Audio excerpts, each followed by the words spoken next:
Hi guys, it's me, Alex, your instructor from Dispatch Training Center. And of course, I'm also a dispatcher who deals with dispatching trucks in the USA every day. Many of you know me as very direct, very strict instructor, but no, I'm not that bad. I'm just trying to give you knowledge. So today we actually going to be working on something which confuses all new dispatchers. Hours of service. Actually, it was a request from few of my students from February class, and finally I decided to hopefully explain to you in extra details and maybe some examples. Since we are an educational channel, of course, I want to make sure that you are actually going to source, right? And the source in this case is going to be what? Our FMCSA. That's where all the rules and regulations for trucking industry are. So let's see and let's first understand what does it mean hours of service. Well, it is refers to the maximum amount of hours that drivers are permitted to be on duty and driving. Why do they make those rules? Well, they want to make sure that they drivers stay awake, they are not fatigued, because they want to prevent all the crashes. Due to what? Due to drivers falling asleep, due to drivers over working, right? So they created those hours. I'm gonna remove this banner and we guys gonna go through actually basic rules, right? So first, as many of you know, you can find all this information. I'm gonna copy.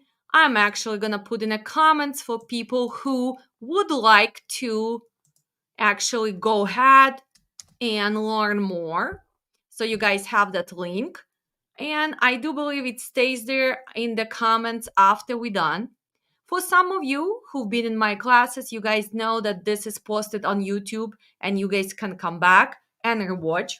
For my TikTokers and for my Facebook watchers, again, I probably gonna be able to see your comments. I cannot see your name. So if I don't recognize you, it's just simply I do not know who is texting. We are welcome everyone. We are welcoming our followers. We are welcoming new dispatchers, our students from previous classes, our future students, and everybody who would like to know about this matter. So hours of service. When you guys go to website, you have all the rules and regulations. And actually, I would like to start with a summary of the rules. So first, we need to make sure that you understand the difference. Let me try to make it a little bit bigger. Okay, maybe like this, right? Okay, sounds good. Let me get comfortable. Today is what? Wow, February 26th already. We are almost to the March. We are almost done with probably snowstorms, but probably not. I know I've been living around Chicagoland for a while, and I know that this weather can be very, very tricky. You go today and you feel like spring, and tomorrow it's a snowstorm. So well, we are hope for spring, but no, we are still prepared for the snowstorms. So let's go and actually let me change to maybe this view so you guys can see better. First, we are not going to be talking about passenger carrying drivers because we are actually not dispatching them. But you need to understand that the companies which have commercial vehicles like limo services or any shuttles or buses, of course, they also have to have authorization from FMCSA to be on the road. We are talking about property carrying drivers. And again, in this case, I don't really like that setting. I need to move myself somewhere so I can see myself. Okay, good here. So we are talking we are talking about property carrying drivers. In this case, property not something which you think right away. Well, it's not about real estate, it's not about houses, it's not about buildings. It's a property as a cargo, as a freight, as a commodity. So in this case, let's see here, I have my Fiji, right? So this is actually property, right? So this is commodity. So we are property carrying carriers. So we have property carrying drivers, and they need to make sure that they follow the regulations. So let's start from something which we all need to know. Probably something like this: 60-70 hour limit for people who just starting dispatching, or for people who have no clue about trucking but really interested in figure out then what does it mean 60-70 hours cycle, 60-70 hours on duty. What does it mean? And it also has another little thing there. It has to be within 7-8 consecutive days. Well, so let's think about this as your working week. Most of us in America, we work Monday through Friday, maybe from 9 till 5. Some of us have two jobs, right? Maybe we work 6 days a week. Some people who own the businesses, we work in 7 days a week. Hopefully not. Hopefully we work in smarter, not harder. But let's consider this as your working week. So what are the rules for drivers? Well, they can work, they can drive actually, and your company is going to decide which cycle they are choosing for the company, 60 or 70 hours. So usually 60 hours have been chosen by the companies which do stay in one state. Intrastate carriers, right? Because usually their drivers are home Saturday, Sunday. 70-hour cycle or working week. We are choosing for companies which are go OTR, over the road, interstate carrier, going to more than one states, right?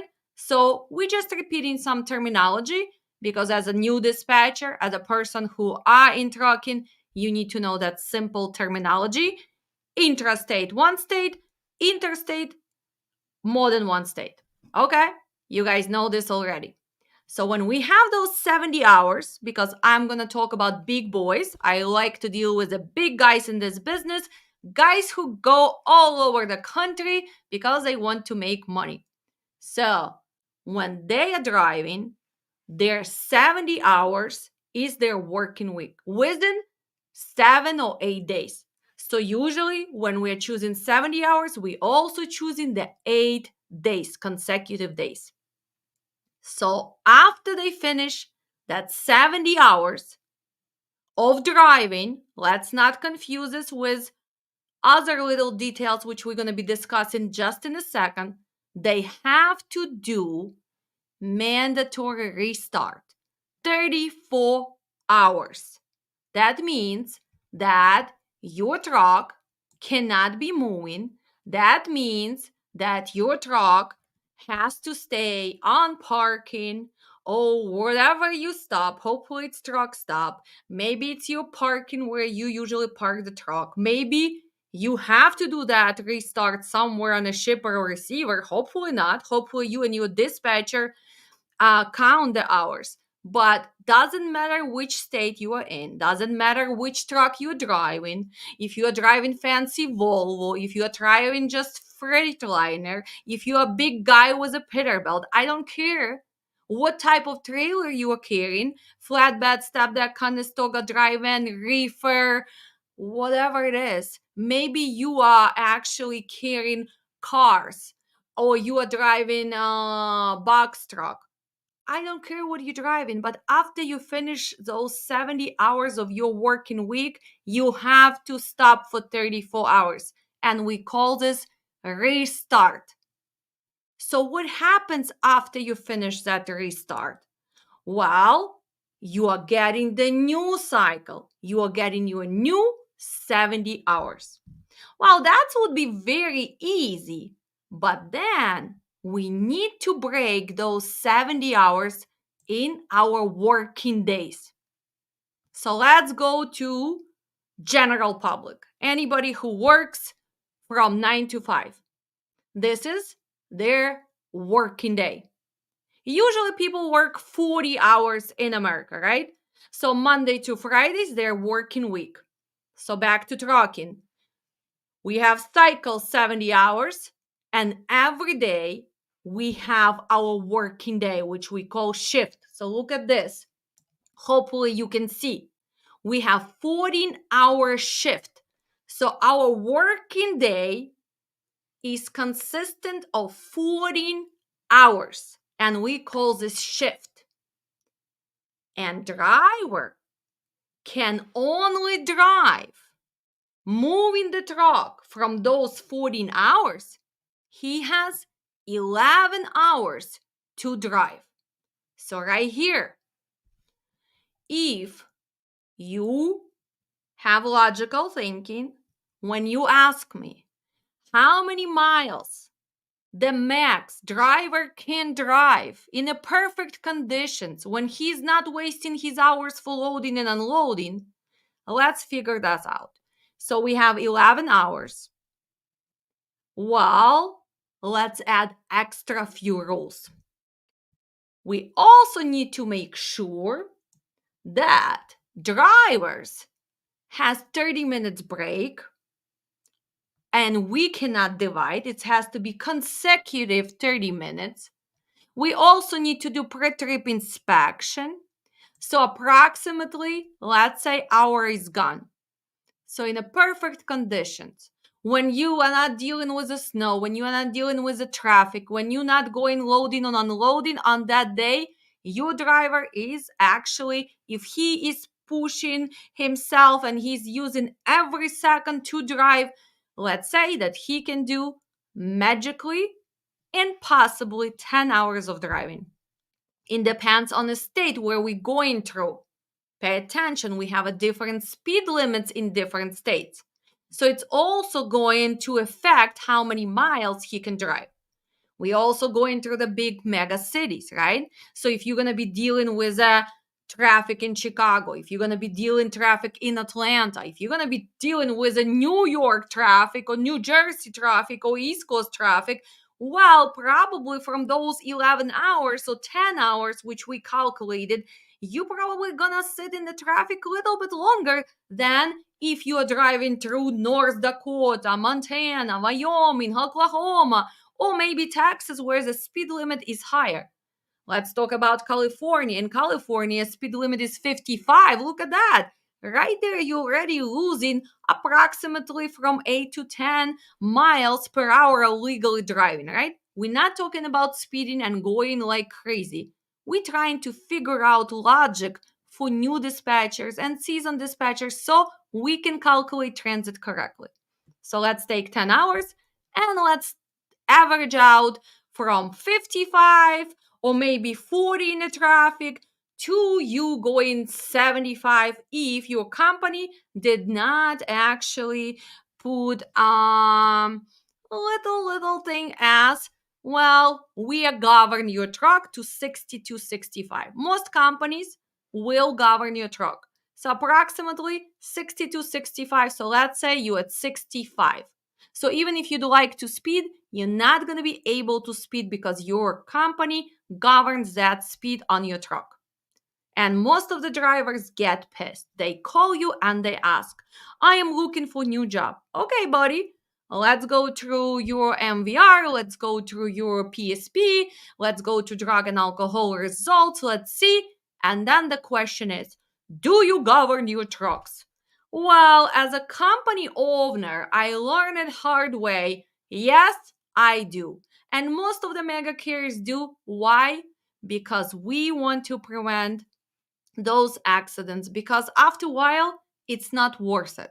So a lot of drivers say, well, unless you're going to take that off, I'm not coming to work for you. Well, then go find somebody else. I am actually do believe that especially when you don't really know the driver, when you don't know how he drives, I'm not gonna give the truck and let somebody decide that he's gonna be doing 80 or 75 with my truck. Personally, me, No, no, and no. Why not? Because I already have my data, I already know safety and compliance, and I already paid the price in the beginning when I was following every driver's request. But let's go back to dispatch side. So let's put it at 62 miles per hour. So logically, how many hours can we drive when we're not loading unloading? Well, we can drive approximately 10 hours. Again, remember, it depends where you go in, which cities are you passing, it can fluctuate. So if we take 10 hours, multiply by 62, we're talking about 620 miles. One more time, in a perfect conditions with a driver who uses every minute of his logbook, and we're not dealing with seasonal changes, the weathers, big mega cities. So that's why for new dispatchers, approximately put that 600 miles in the back of your head when you calculate the transit. So if we are gonna go, let's open the Google Maps. Let me open the Google Maps just as an example, right? So let's see. If I see some students, please make sure you open for me. I'm gonna say hi in a minute for my students from this class and previous class, but let's look at this. If I am today in Los Angeles and I am booking the load, and actually my driver needs to deliver in Newark, New Jersey. So let me just share this with you. So what are you gonna do when you calculate the transit? Well, approximately you're gonna see. And of course, let's be pro dispatcher. Let's add how we're really gonna be driving. I am adding Albuquerque because we're taking 40. We're not going through the Denver mountains. We're not actually going through all those parks when we don't drive, right? So you need to use all professional software, or you need to understand where truck drivers drive and which routes do they take. So let's say our driver is gonna go to Ohio and he is gonna go to Newark. He's gonna take 76. A lot of companies gonna tell him, well, go to 80 because 76 is expensive for the tolls. But let's just calculate on this. So if you are right now in my class and you are watching while I'm gonna say hi to some of people who are here, please calculate for me. What are we talking today about? We're talking about Tuesday. So let's say that today is Tuesday or today is Monday? I'm already confused. Well, today is actually Monday. Alex, Alex, Alex. One more advice for you. Always double check. Don't look just on a date because I was already thinking of tomorrow. No, we're still in Monday. Thank you. So, thank you, Mr. Khan. It is Monday. So, if I pick this load in California today, Los Angeles, and I am talking to my broker on the phone, and actually he's telling me when is it delivering. So let's say he tells me, well, it picks up today at 2 o'clock and it's gonna deliver on Thursday at 7 a.m. Is that possible or not possible? So for my students, I'm gonna give you a few seconds while I'm gonna say hi. So is it possible or not? If we pick up today at 2 p.m., let's say we got loaded within 2 hours, we are driving, is that Thursday delivery in the morning gonna be possible or not? I want explanation how you get to those days, right? What do you do? If you can write the steps, that would be great because people can actually later rewatch and understand. So let's say hi Alex, hello everyone. Mr. Wee, my student in the class right now. Good evening, good people. I like that attitude. Positivity matters. Hopefully, he's working on his homework. Hello, love your videos. Thank you so much. Mr. Lincoln is here. So, Mr. Lincoln, if you would pick up this load, what would be your ETA? What does it mean, ETA? Estimated time of arrival. And please, let's think of legal run, not faking logbooks, not disconnecting logbooks, not using the third parties who actually go and move the things around. I am teaching you how to dispatch with legal run. So that makes a difference. Okay. Um Mr. Link, have you heard of Load Connect extension? Yes, I did heard of this. They actually contacted me a few times. They want me to represent them. So maybe I'm debating if I want to do that or not. But maybe we'll give them a chance. Also, we have the other guy from AT Transport. I think he also is their affiliate, so he wanted to connect with me. So we probably just gonna go direct to them and we're gonna talk about this. Well, we have Svetoslav and he's in a class. He said it would be Friday delivery, and here he gives me an explanation. So what did he do? Well, he legally took 650 to 600 miles per day. If he starts today evening, he will be Friday morning or Friday noon. Legally, right? So legally. Well, he's still forgetting we're going through California. California is 55. What else he's not paying attention? The time zones. If we are coming from west and we are going all the way to east coast, what's gonna happen? Well, we're gonna lose actually 3 hours because east coast is actually ahead. So what did he do? He took 470 2077, and he actually did divide it approximately by, I don't know, let's see, I like to divide by 600 miles. Why? Because today we're still gonna lose a time loading, right? We were already unloading, so today I am not really gonna have all those 11 hours or 10 hours on the clock, right? Because eventually you unloading somewhere, so you're using the time, then you are deadheading. So that first day, I like to give a little bit less than 620, 630. So that's what I do. I go realistically to 600 miles. So let's take 2770 divide by 600 miles. So it's 4.6 days. So almost 5 days. So let's calculate. Monday, Tuesday, Wednesday, Thursday. Thursday is 1, 2, 3, 4. And Friday, right? So again, extra 3 hours we are losing. So Friday, can it really be Friday morning? Can it be?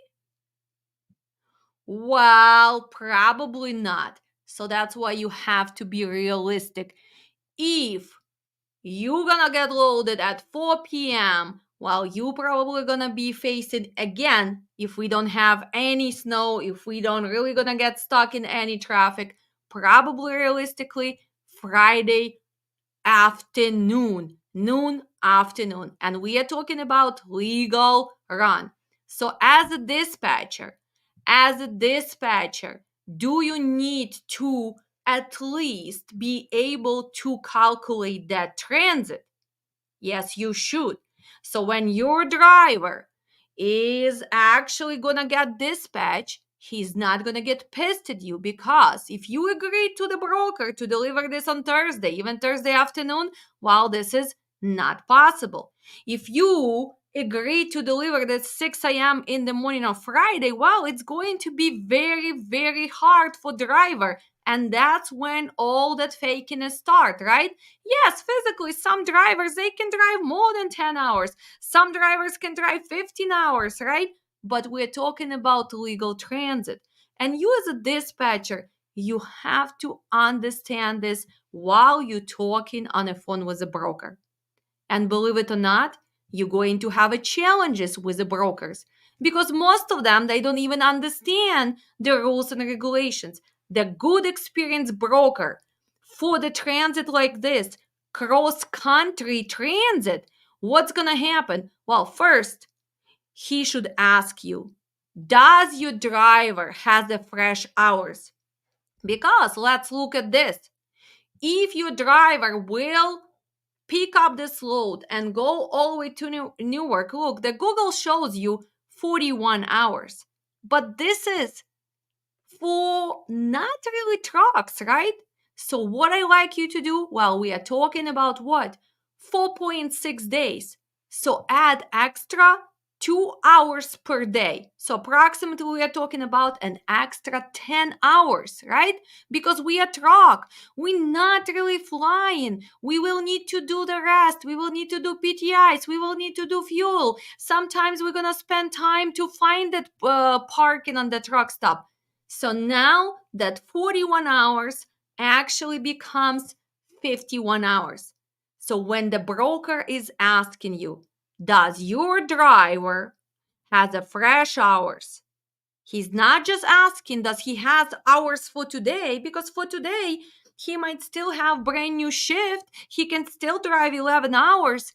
But does he have enough hours to finish this move from Los Angeles to New Jersey? And this is the biggest challenges for our new dispatchers.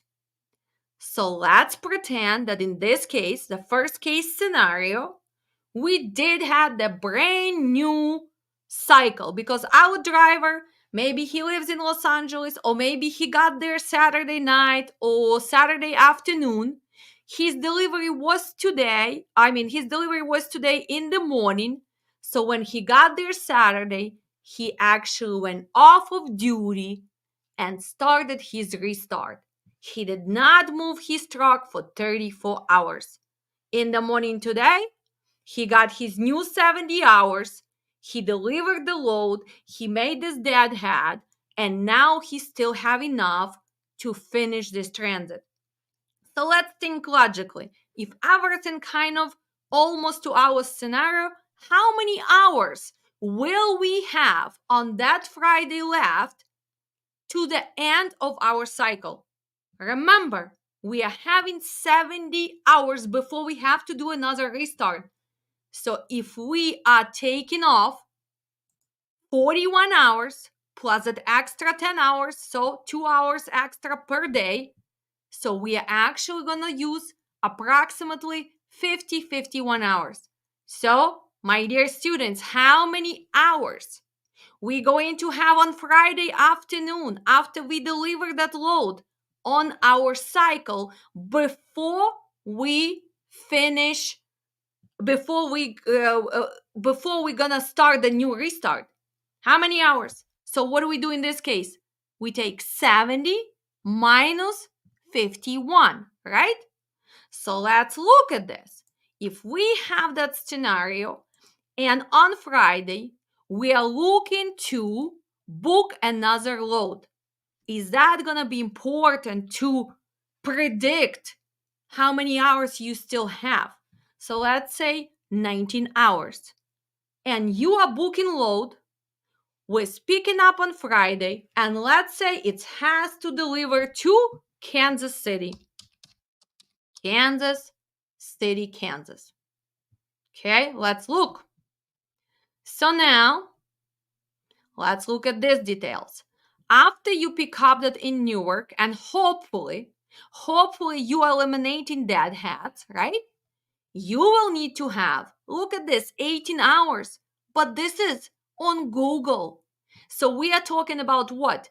2 days transit because we are dividing approximately by 600. So we need to add at least another 4 hours. So 18 plus 4, we actually need more than 19. We need 22 hours, which we don't have. So what's gonna happen? Let's predict this. On Friday, let's say you're going to be delivering at 4 p.m. in Newark, 4 p.m. Let's pretend that you are driving. 2 hours unloading. Okay, 6 p.m. Hopefully you found the load, which is picking up late. You're picking up load right there somewhere by 7 p.m. Maybe you need to deadhead to Pennsylvania to that 24-hour shippers with their beer, Brainingsville, Pennsylvania. Let's say you did that. So somewhere here, you're picking up that load. You still need to deliver to Kansas City on Monday. So you still need to have 18 hours. So you are starting on Saturday night. You still only have approximately 16 hours on your cycle.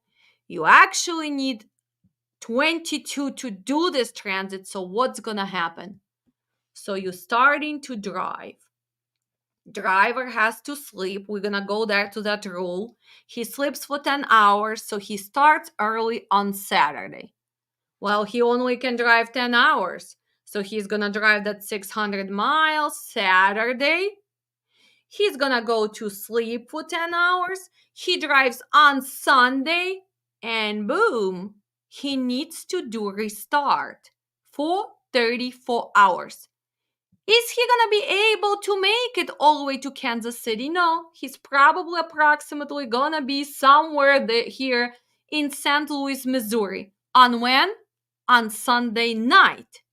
He cannot move his truck until he's satisfied that 34-hour restart. So what's gonna happen? Well, now you are dealing with being late, or you're gonna start faking logbook. Whose fault is this? You as a dispatcher? The driver's fault? The broker's? Whose fault? Let's figure this out. Let's go first blame the broker. Should we blame the broker? Because we like to blame the opposite party. The broker should know when can we deliver. Should they? Is this their driver? Do they have access to ELD? Do they really know how many hours he has? Well, experienced broker will always verify if you have enough hours to make this transit. But it's not their job. So does driver really knows where you sending him until you dispatch him? Well, most of the owner operators, they will tell you, well, this is impossible unless I'm going to be faking that logbook, right? Company drivers, sometimes they don't even care. They're going to go pick up this load and they're going to sit in St. Louis, Missouri and do that restart. They don't care if you're going to be late. They don't care if they're going to charge late fee. He's going to say, listen, I have hours of service. Do not push me. Do not break the rules. I am going to sit there and do my restart and make sure you still pay me my salary per week, percentage, whatever you do. So whose fault is it? Well, I would think that it's you as a dispatcher need to understand this. So in this case, what is the biggest challenge in this example? Well, in this example, probably we needed to take a shorter load, right? So we can maybe pick up, get somewhere to Cleveland, maybe Indiana, right? Somewhere so we can be there Saturday night, start the restart from, let's say, Saturday night 9 p.m. till Sunday 9 p.m. It's already 24 hours. And another what? You need another 10 hours. So by Monday morning, we need to find the receiver which is going to be flexible on receiving. First come, first serve. Or maybe a little bit later appointment. In this case, we still picked up the second load. We still moving, but we are actually feeding that restart. So for some people, let's also bring up another rule. So besides all of this 60, 70, about all of this 30 minutes driving break, about all this shift, we also need to do what? Let me go back because, guys, I want you to actually go and start understanding all of this. So let me open this presentation slides. Let me do so. Okay. Hopefully you see them. Let me make them a little bit bigger. Okay. So let's do this. And let's scroll down to something which we also need to satisfy. So after driving, where is this rule? Do they have this rule on these slides? No, they don't have. Okay. 30 minutes break. So we already talked about this, right?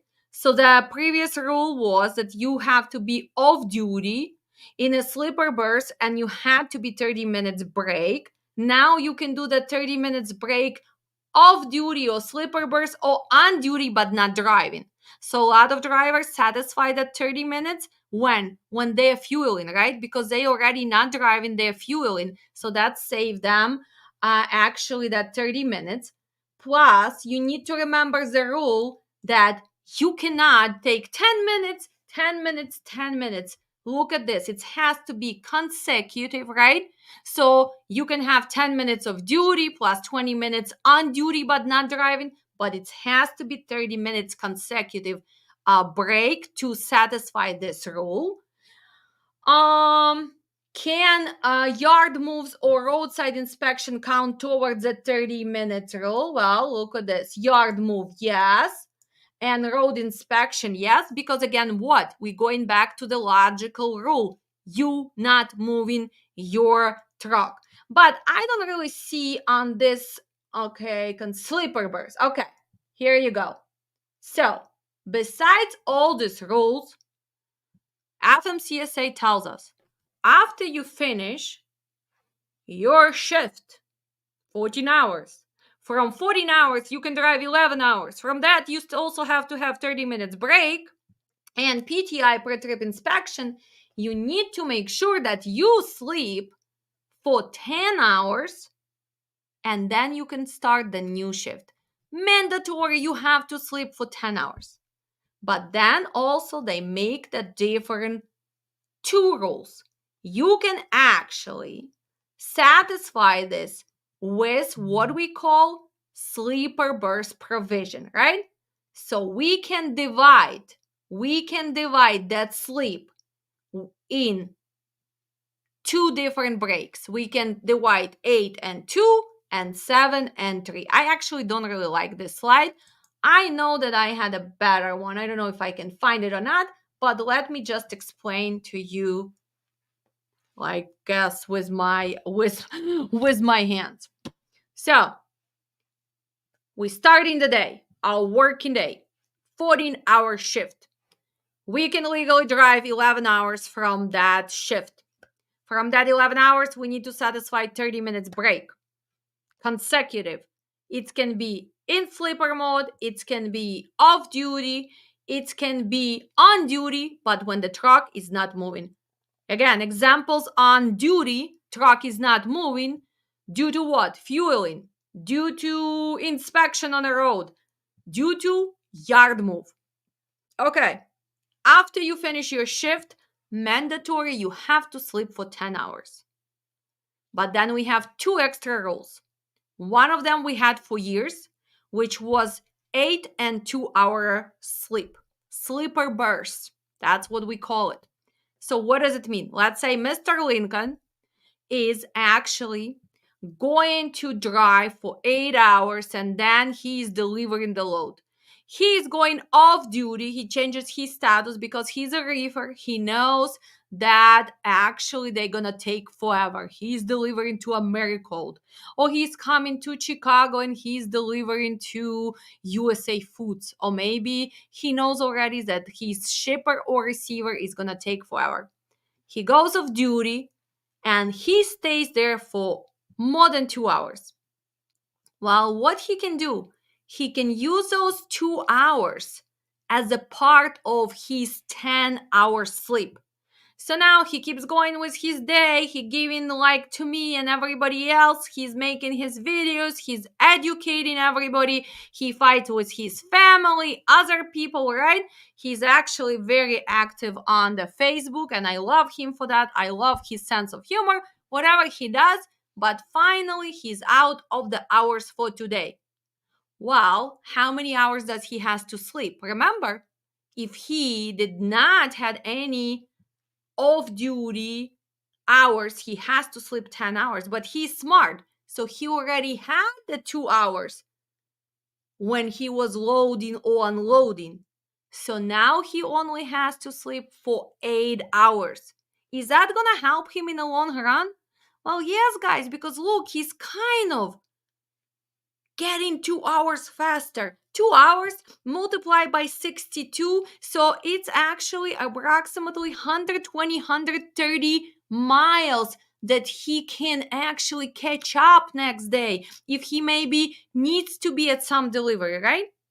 Well, he can also do something like this. Instead of 8 and 2, he can use a new rule, which already not due because we're in 2024. So this rule is actually 4 years old because it came in September 29 of 2020, and they added another split, which we call 7 and 3. In this case, if they were loading him or unloading for more than 3 hours while he goes off duty, and now he satisfied that first break. And now, when he's done with his shift for today and driving hours, he only needs to sleep for 7 hours. So instead of waiting all 10 hours, 7 hours goes by and he's back to driving from McAllen, going to pick up his produce. And he's on the way to that New Jersey or Pennsylvania or wherever he takes his load.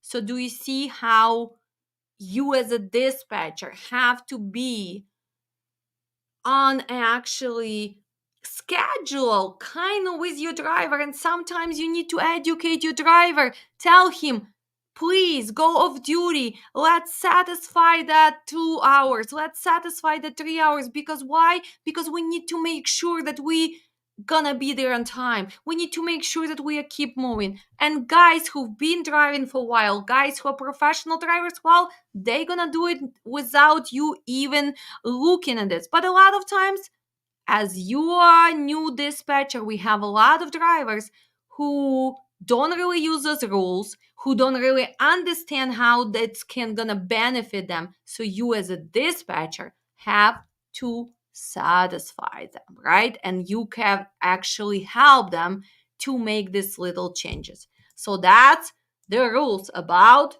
our hours of service. So what other rule do we have? Well, let's look at something which also was added. Let me open this slide. Maybe it's going to be okay right here. Okay. So we already talked about what? Short haul. Oh, we did not talk about short haul, so we can touch up on that, but okay. So let's go back to this. You guys already understand the 30-minute break. You guys already understand the sleeper burst provision, right? So 8 and 2, 7 and 3, or 10 hours.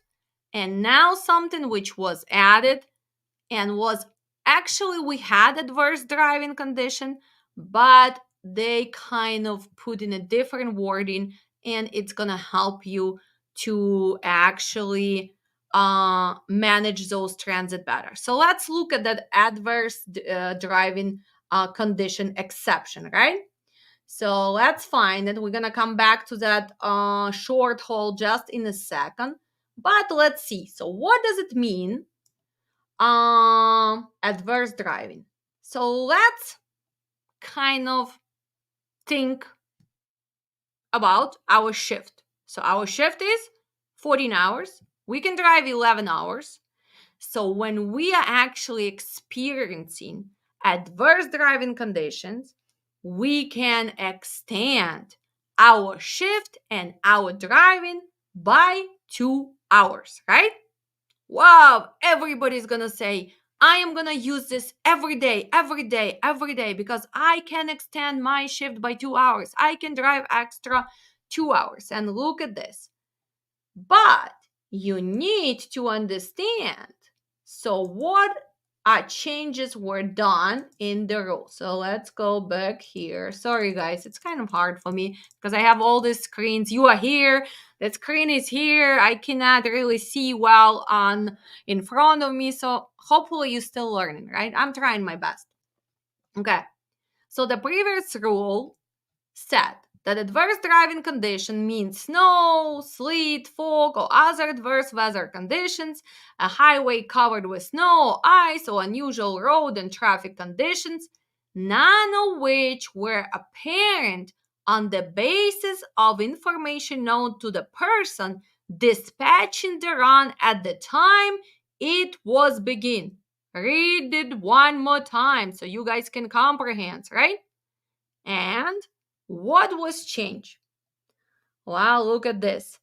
Now they are saying that adverse driving condition, and they're repeating all of this again, that were not known or could not reasonably be known to a driver. So look, first it was only to dispatcher, person dispatching, but now they also say, well, the driver and motor carrier. So what does it mean? Well, usually drivers, when they start their day and they're using their GPS, professional GPS, when they are actually going through some states, they already know that there is a construction, right? They already know that there's going to be traffic. So actually now, if you want to put that adverse driving, well, the officer who is going to stop you say, well, you are misusing it because you knew, for example, like, I don't know, in Chicago, I lived for years, like 90 going west was like, they were fixing it for 2, 3 years. So if you were a driver and you know that this highway is under construction already for 6 months, a year, well, you cannot tell them, wow, I am using the adverse driving condition due to unknown traffic. Well, you know that this traffic is existing there for 9 months, right? So this is a difference. And look at this. A lot of drivers think that they are able to use this when they are involved in accidents. Well, you cannot use that adverse driving if you're going through detention and somebody is unloading or loading you, or breakdowns, or maybe inspections. Well, no and no and no, this is not adverse driving. Just because of this, you cannot add that extra 2 hours. While loading and loading takes longer, no. And look at this, road constructions or detours, no.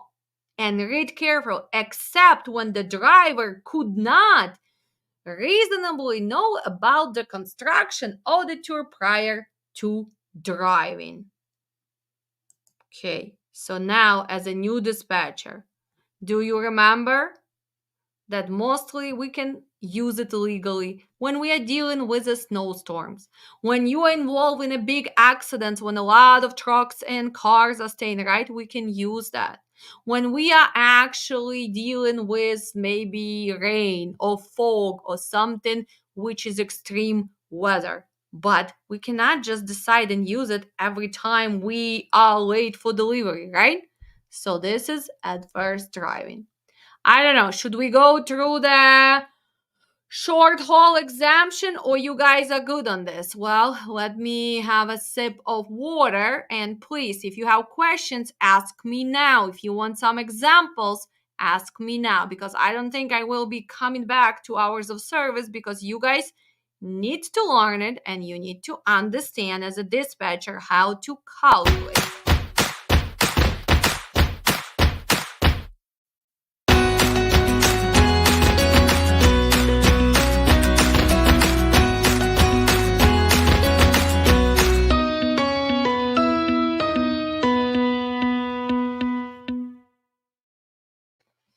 Okay, so let's see.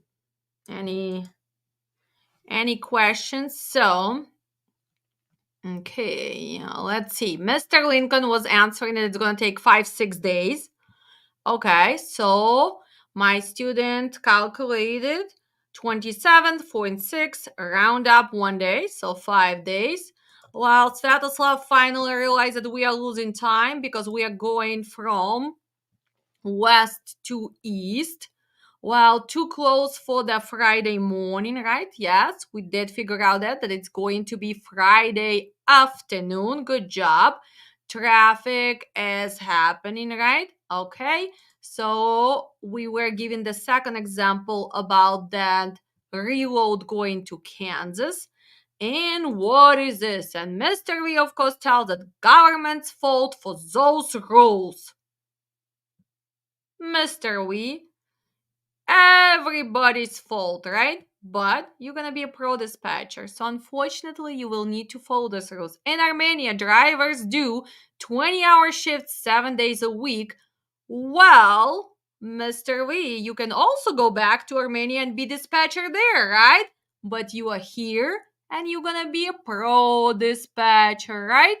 So let's not to blame others. Let's not to give examples from other countries, because we are dealing with the USA trucking, we're dealing with USA geography, we're dealing with our routes, we're dealing with our terrains, we're dealing with our equipment, and we are pro dispatchers who simply need to understand rules and regulations.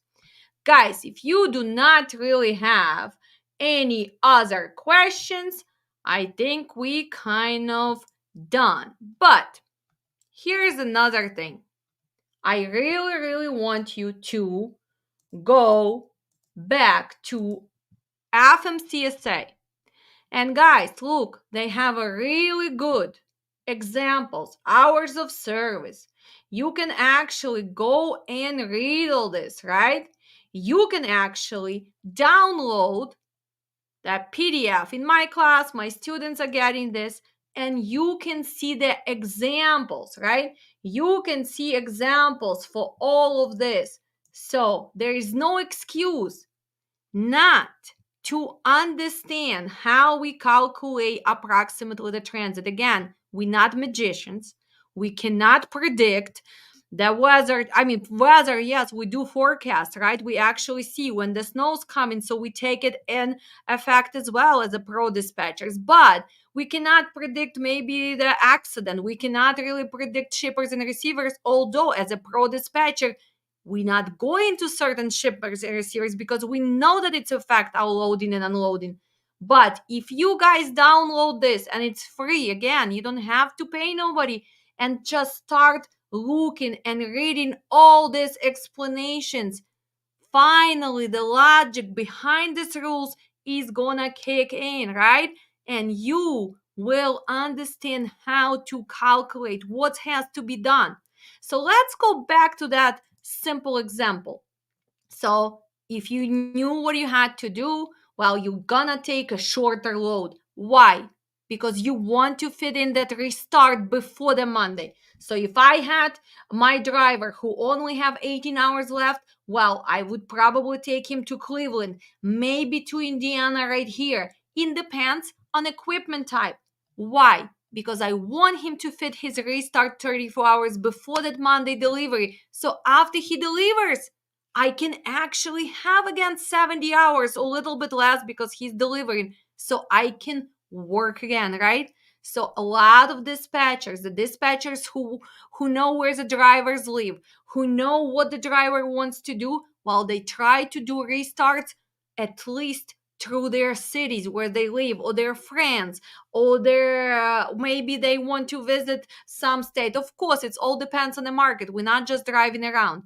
But again, if you guys gonna go through these slides and you spend some time and you kind of gonna go back and you gonna put different cities and predict, you guys gonna understand hours of service and how to put it together.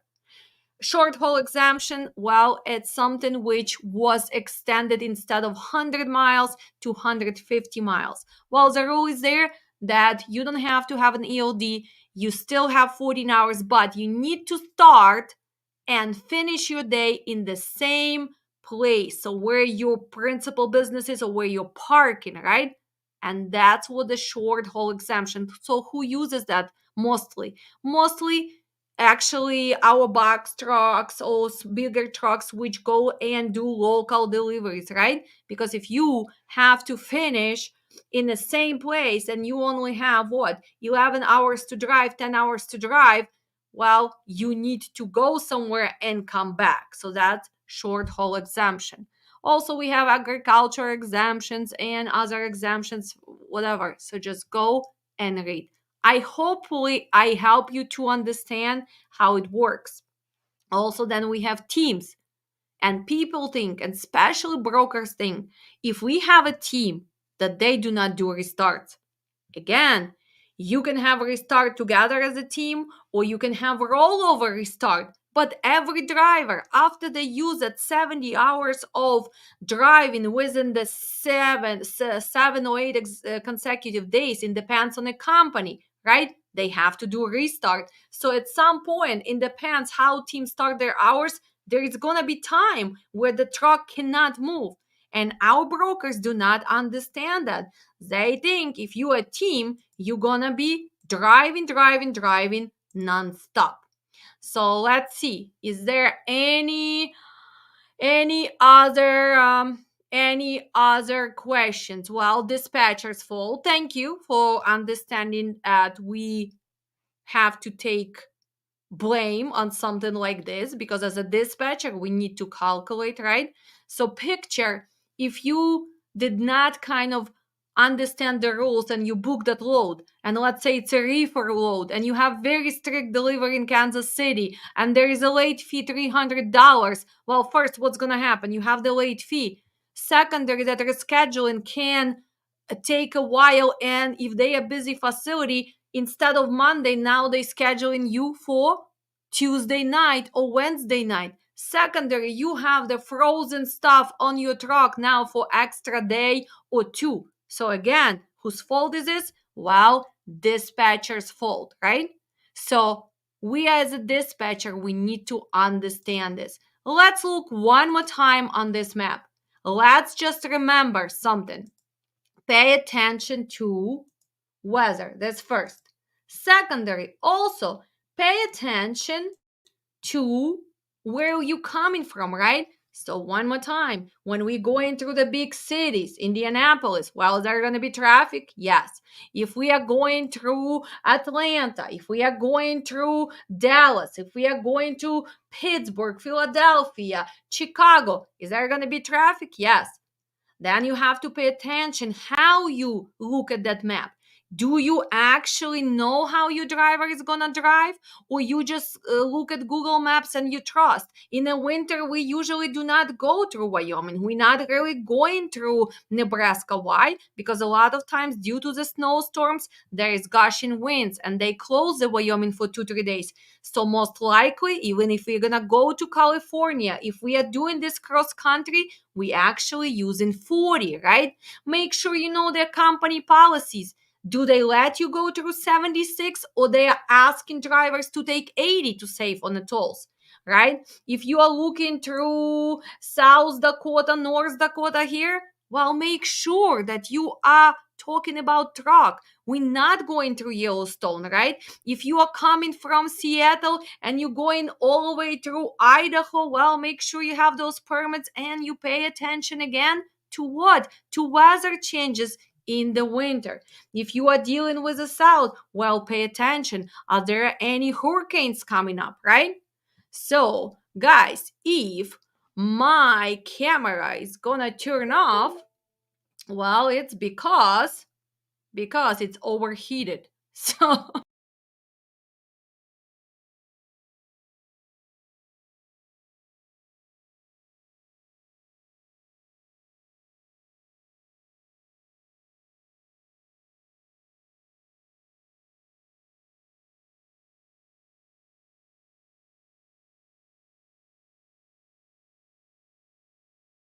I want to make sure. No, it's not.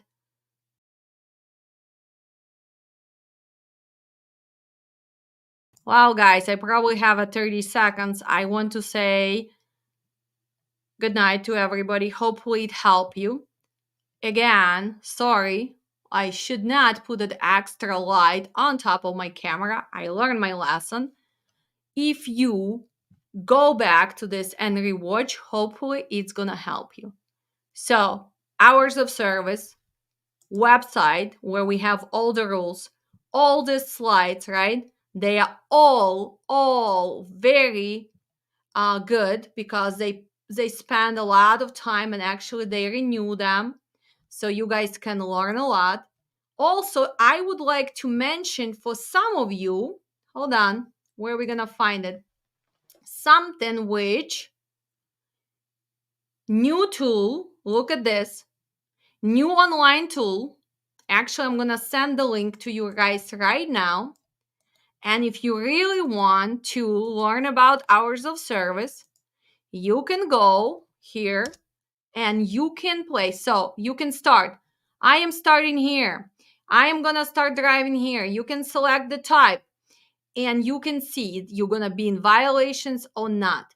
So you can guys go and explore. You have here explanation. So when you guys gonna put the data here, it's gonna help you. So please my dear students, go ahead and try to figure this out. Take one of the rate confirmations, which I gave to you.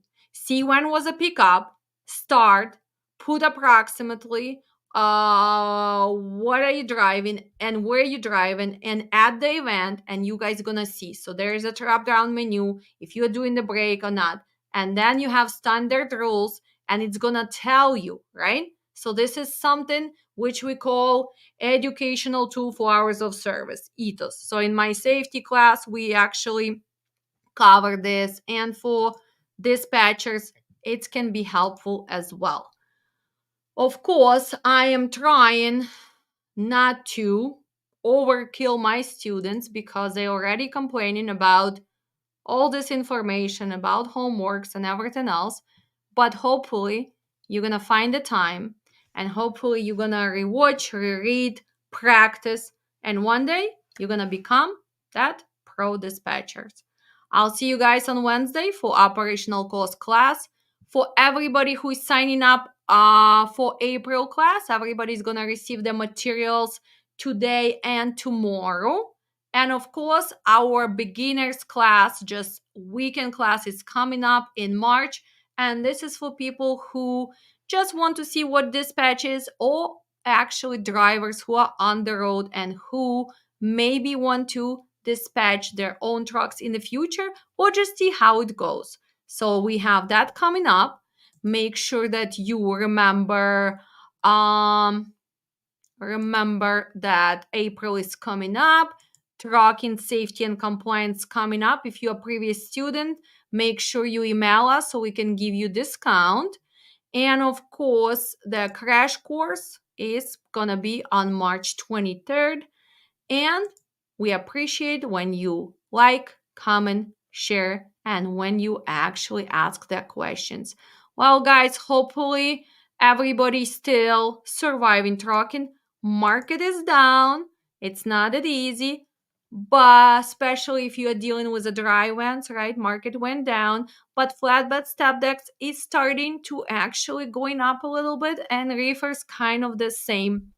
But, as a pro dispatcher, you need to learn how to deal with market changes. That's why you need to know all the tools.